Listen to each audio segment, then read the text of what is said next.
Okay, so in this video, we are going to talk about analog current mirrors. And the pretty basic idea is if provided with a reference current, IRef, let's consider it as an ideal current for now. And the idea is if we have a reference ideal current source, can we replicate it and make multiple current sources? So answer to this is a technique which is called current mirroring technique. The idea over here is, let's say we have this current which is being pushed through M1, and M1 is diode connected MOSFET. So we take another MOSFET, and we all know that the MOSFET itself is a voltage controlled current source. So in order to replicate this current over here, all we need to decide is a very appropriate gate voltage for M2 so that it can conduct the same current. So if we take two identical MOSFETs, and when we push IRef through M1, it creates a certain VGS at this point, and as it is in a diode connected configuration, over here VDS is equals to VGS. So definitely this means that for M1, VDS is always greater than VGS minus VT, because VT is some positive value. So it is sure shot in saturation. Well, then when M1 happens to be in saturation and when M1 draws IRef, the exact same gate voltage is being provided to M2. And as we said, these two are pretty identical MOSFETs. So if same VGS is given at the gate of M2, it makes M2 draw the same amount of current, which is IRef, provided that the VDS of M2 is greater than its VGS minus VT, so that it is in saturation. Well, we'll talk about it. So then coming to the next idea, if we can generate identical current source, can't we double it? Yeah, obviously. We'll take three MOSFETs. This will again draw IRef. This will draw IRef. I'm connecting it in such a way this configuration will draw 2 times IRF. So we can create multiple mirrors as well. But ideally, as we know, the equation for the small signal drain current is basically mu Cox by 2, width by length, times VGS minus VT square. This is the approximate equation. Looking at this equation, we can simply say that ID is proportional to the width. So basically, instead of this configuration, we simply say that to twice the IRF, we just twice the width. Yeah, we can uh, play with the length as well, but it's kind of not fully proportional or fully inversely proportional. It has complex equations. That's the different topic. But over here, we can say that yeah, we can replicate the same current and in multiple orders as well. So this is the basic idea of current mirroring. Now let's talk about the output impedance of the current mirror. So basically, let's talk the small signal model. Well, as I said, we have two identical MOSFETs. When we talk about output resistance, so we talk the impedance looking from the output node. So this is the output node. Looking in from this node, what we see is basically, so when we talk about small signal, the current source becomes an open circuit and the voltage source becomes a short circuit. In this case, this is an open circuit. Well, talking about this gate current, a current like the gate current into M1. So this is M1, this is M2.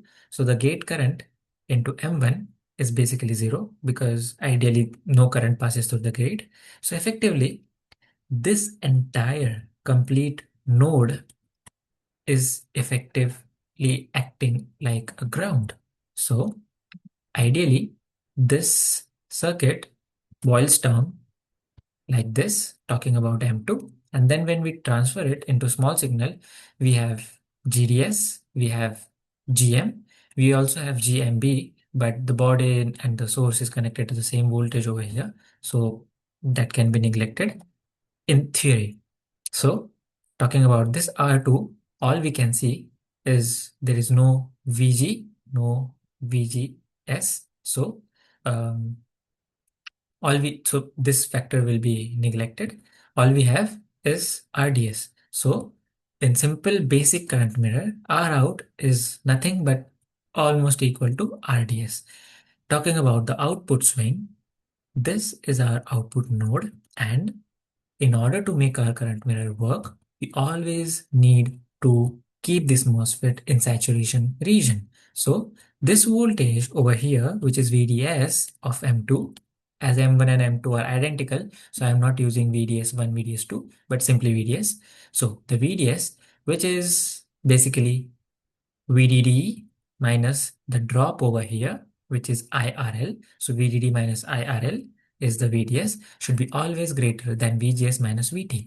Hence, from this point, we can see that the load resistor over here has a certain limit.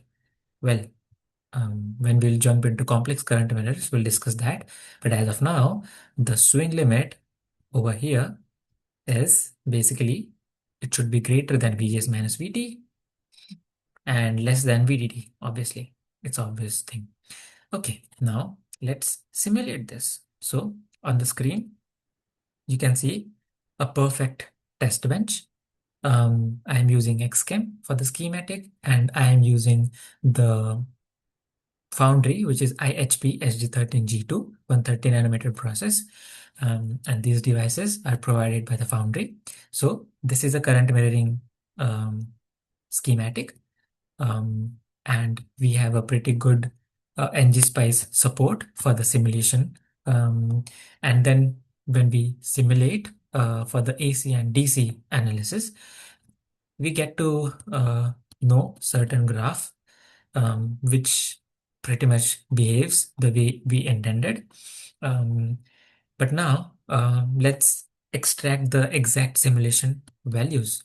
So over here on the screen, we can extract all the values from the simulation. Over here, we can see the value for GM, we can see the value for GMB. We neglected GMB, right?